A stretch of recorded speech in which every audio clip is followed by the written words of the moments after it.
जी, जो लोग आजकल लोग इतिहास पढ़ते नहीं और इतिहास जानते भी नहीं और पढ़ना भी नहीं चाहते, बस केवल बक-बक करते हैं, जानते-वानते नहीं हैं। तो सबसे बड़ा उदाहरण है कि लोग कह देते हैं कि सभी धर्म बराबर है और हम बड़े सभी धर्मों का सम्मान करते हैं, सभी धर्म बराबर है, सभी धर्म समान हैं। और उन तथाकथित पढ़े-लिखे मूर्खों से मैं कहना चाहता हूँ कि धर्म सभी बराबर हो ही नहीं सकते, क्योंकि धर्म एक ही है, धर्म है सनातन। और जो है वो मजहब है, रिलीजन है और खलौफ है। इनका इतिहास भी जानना चाहिए थोड़ा बहुत। मजहब क्या है, रिलीजन क्या है और खलौफ क्या है। अच्छा, एक एक बड़ी अच्छी घटना है। एक बार मैं सूरीनाम गया तो वहाँ एक सज्जन आके ऐसे कहने लगे, तो हमने उनसे पूछा कि आप बड़ी अच्छी बात कहते हैं कि सभी धर्म बराबर हैं, आपने कुरान पढ़ा है? नहीं नहीं, उन्होंने कहा नहीं मैंने नहीं पढ़ा। हम कहा आपने बाइबल पढ़ी है? कहा थोड़ा पढ़ा है। हम कहा आप थोड़ा से पढ़ने के बाद सभी धर्म समझ गए और सभी सभी बराबर कहने लगे। तो कहे गांधी जी कहा इसलिए। तो गांधी जी भी कभी कुरान नहीं पढ़े थे, यहाँ तक कि वो भगवत गीता भी नहीं जानते थे ठीक से पढ़ना। तो इसलिए वो इतिहास भी नहीं जानते थे और वो इतिहास भी नहीं जानते थे, हमारा धर्म भी नहीं जानते थे, सनातन धर्म क्या है। तो ऐसे ही लोग बस बक-बक करते रहते हैं। थोड़ा सा इतिहास मैं आपको बताऊं। आज 15 नवंबर है। आज भगवान बिरसा मुंडा का जन्मदिन है। बिरसा मुंडा भगवान जो है 15 नवंबर 1875 को भारत में झारखंड में पैदा हुए।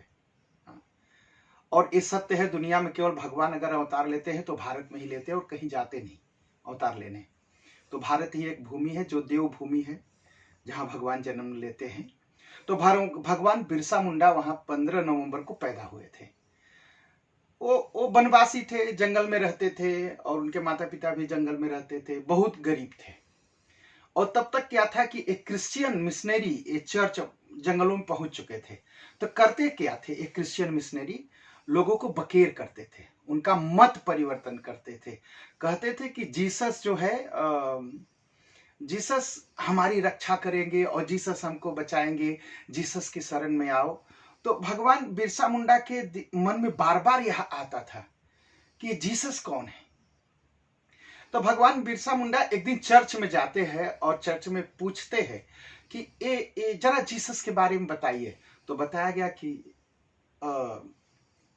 जीसस जो है भगवान के एकमात्र इकलौते बेटे हैं। तो उन्होंने सवाल पूछा कि हम कौन हैं भगवान के तब, क्या हम भगवान के बच्चे नहीं हैं?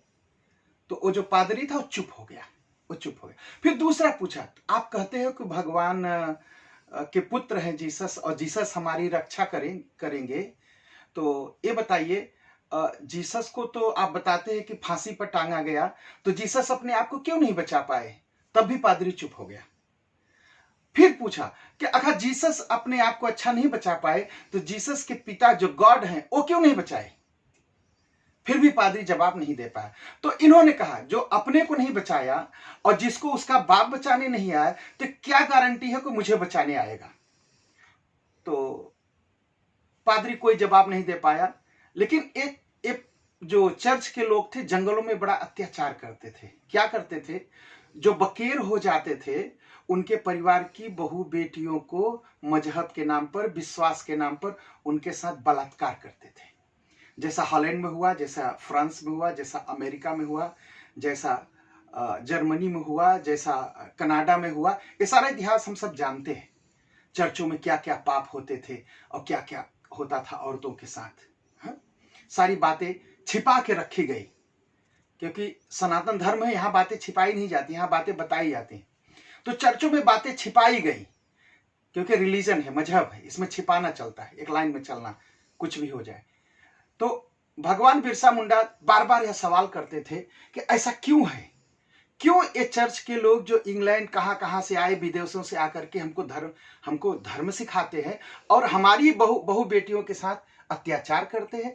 तो भगवान बिरसा मुंडा ने वनवासी लोगों को इसके लिए जगाया और कहा, खुल के कहा, उन्होंने यह कहा कि देखो हमको राम बचा पाएंगे, इसलिए कि राम जंगल को गए और जंगल में एक साम्राज्य खड़ा करके लोगों को दान कर दिया।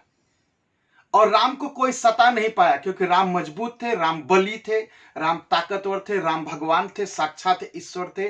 और उन्होंने दुश्मन के घर में घुस करके मारा, उन्हें कोई फांसी नहीं टांग पाया। तो इसलिए भगवान राम की शरण में आओ, भगवान कृष्ण की शरण में आओ और शिव भगवान की पूजा करो। यह भगवान बिरसा मुंडा ने वहां पर वनवासी लोगों को बताया, सच्चाई बताई। और जो अत्याचार इस चर्च के लोग, गरीबों पर अत्याचार, अगर कोई बकेर नहीं होता था तो उसके हाथ काट देना, उसको जान से मार देना, उसको जमीन छीन लेना, ये सारा जो अत्याचार चर्च का चल रहा था, इसके खिलाफ वो खड़े हुए और सनातन धर्म और हिंदुत्व को बचाया और लोगों को, वनवासी लोगों को बताया कि हिंदुत्व का मतलब है अत्याचार के खिलाफ खड़ा होना, एक अहिंसक समाज को बनाना। उन्होंने वनवासी लोगों को खड़ा किया और वनवासी लोग उनको भगवान मानने लगे, क्योंकि भगवान के अवतार थे और भगवान की तरह उनकी पूजा होने लगी। और पूरे झारखंड क्षेत्र में, पूरे वनवासी क्षेत्र में भगवान बिरसा मुंडा ने सनातन धर्म, हिंदुत्व की रक्षा की। इसलिए आज जो है भगवान बिरसा मुंडा का जन्मदिन है। ये चित्र आप देख रहे हैं उन्हीं का चित्र है, जो 15 नवंबर 1875 को भारत में प्रकट हुए और सनातन धर्म की रक्षा की।